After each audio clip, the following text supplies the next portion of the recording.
Hey, welcome back everyone. My name is Jess and welcome to Vardeez.com. And today we are addressing a huge mistake that most of the FRM candidates make, and that is neglecting book number one, which is Foundations of Risk Management. And I'm going to show you how neglecting or skipping book number one, which is Foundations, can actually make or break your results. So let me just take you to the screen and we'll try to find out. So here we have a candidate and the GARP ID.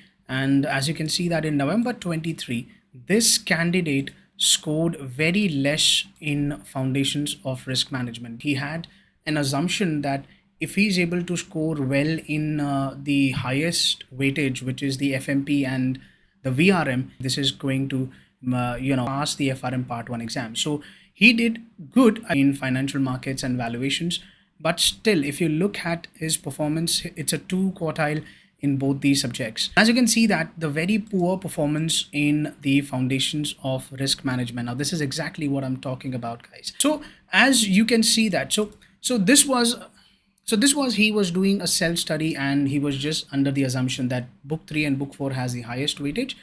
You have to be good in that, and with these 2 books you'll be able to pass the exam comfortably. So he came to me after he did not make up for FRM Part 1. So then I suggested him that it's really important that we have to have a balanced approach overall. We don't just have to focus on only 2 subjects. There are 4 subjects. Each subject has a different meaning attached to it, and we have to be good in all subjects. Okay, so let's look at the after the results. Okay, so here, as you can see that in May, the same candidate, right, in May 2024, he got second quartile, which is improvement from 4 to second quartile. So this was a massive improvement considering he did not focus on his earlier attempt, right? And look at the FMP and VRM here, the same consistency that he showed here as well as in quant. So if you look at these 2 results simultaneously, look at this one,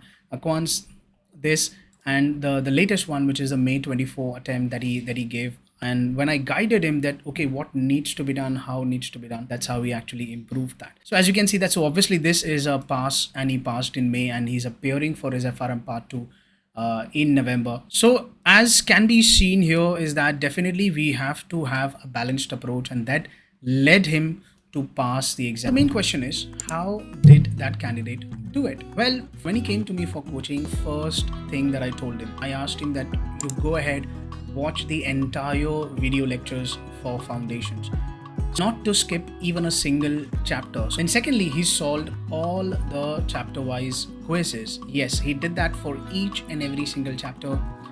And then for some chapters, I told him that you need to revisit the GARP curriculum, because honestly, for book 1 Foundations, I would say that GARP has written fantastic curriculum, and it was a good read that will supplement his overall understanding of the subject. And then finally, I asked him to solve book-wise mini mocks for just 20 questions for the Foundations, so that we can have a targeted approach on the Foundations of Risk Management. So he solved those mini mocks and he checked his performance, and overall he started to see some improvements in Foundations, and that's how he got confidence in that and he was doing well. Okay, so that's it for today, guys. I hope that you have taken the key learning that we do not have to just focus on few subjects. We have to have a balanced approach.